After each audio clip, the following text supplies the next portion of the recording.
Keskin bir kütüğün üzerine düştü.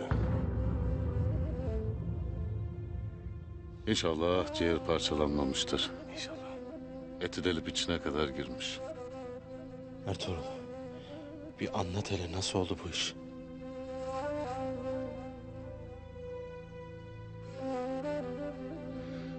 Siz dışarıda bekleyesiniz beyim.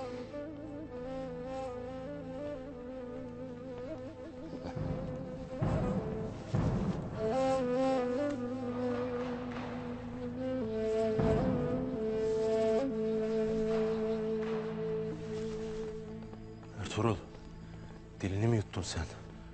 Sungur'un kütüğün üstüne falan düştüğü yok. Ne oldu Sungur'a? Bana doğruyu söyle. Sungur'a mağaranın yerini sen mi söyledin abi? Nasıl yaparsın bunu? Nasıl söylersin mağaranın yerini? Yiğit'e ne yapacağını bile bile nasıl gönderirsin onu mağaraya? Sen hele bir cevap ver. Ne oldu Sungur'a? Yiğit'i öldürmesine mani olmak isterken oldu. Sen ne dersin Ertuğrul? Aman ya Rabbi. Yahu Emir Saadettin'in emirlerine karşı geldiğin yetmedi. Bir de kardeşinin kanını mı döktün? Vay başımıza gelen.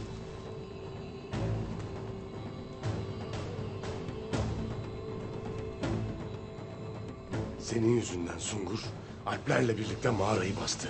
Ben Noyan'la Boğaç'ın bize açtıkları belaları, köpekle iş tuttuklarını ispat edecektim. Sungur'a mani olmak isterken kaza oldu. Ertuğrul. Gün doğdu. Sungur Tekin'e ne oldu? Ertuğrul yüzünden Sungur içeride ecelle pençeleşir. Allah'ım sen bizi koru. Sen ne yaptın Ertuğrul? Ana, Dediydi ana. Sungur dediydi. Ertuğrul'un inadı yüzünden bu obada er ya da geç kardeş kanı dökülecek dediydi. Sonunda oldu. Ertuğrul kardeş kanı döktü. Doğru mu bu? ana dinle hele. Doğru mu bu?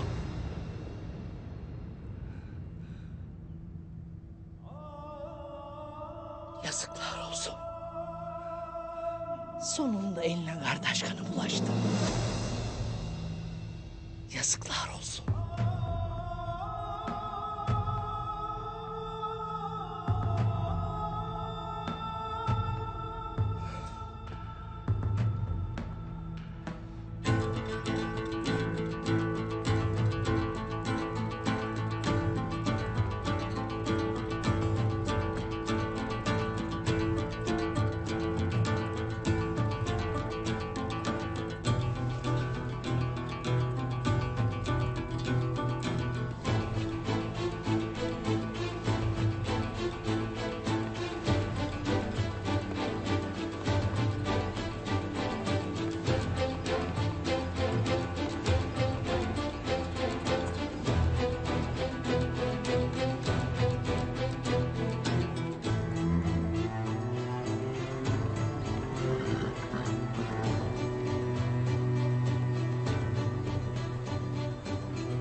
Ana ne yaptın sen?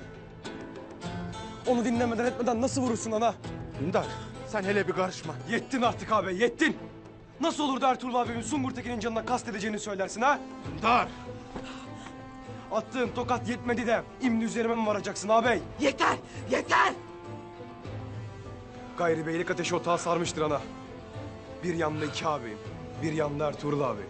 Dündar git buradan. Hemen git.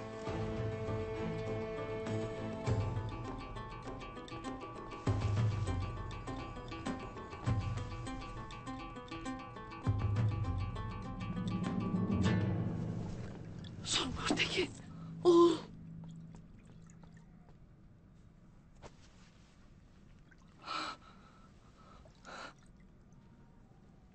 Haymi Hatun müsterih olasın. Gereği neyse yapacağım. Merak etmeyesin.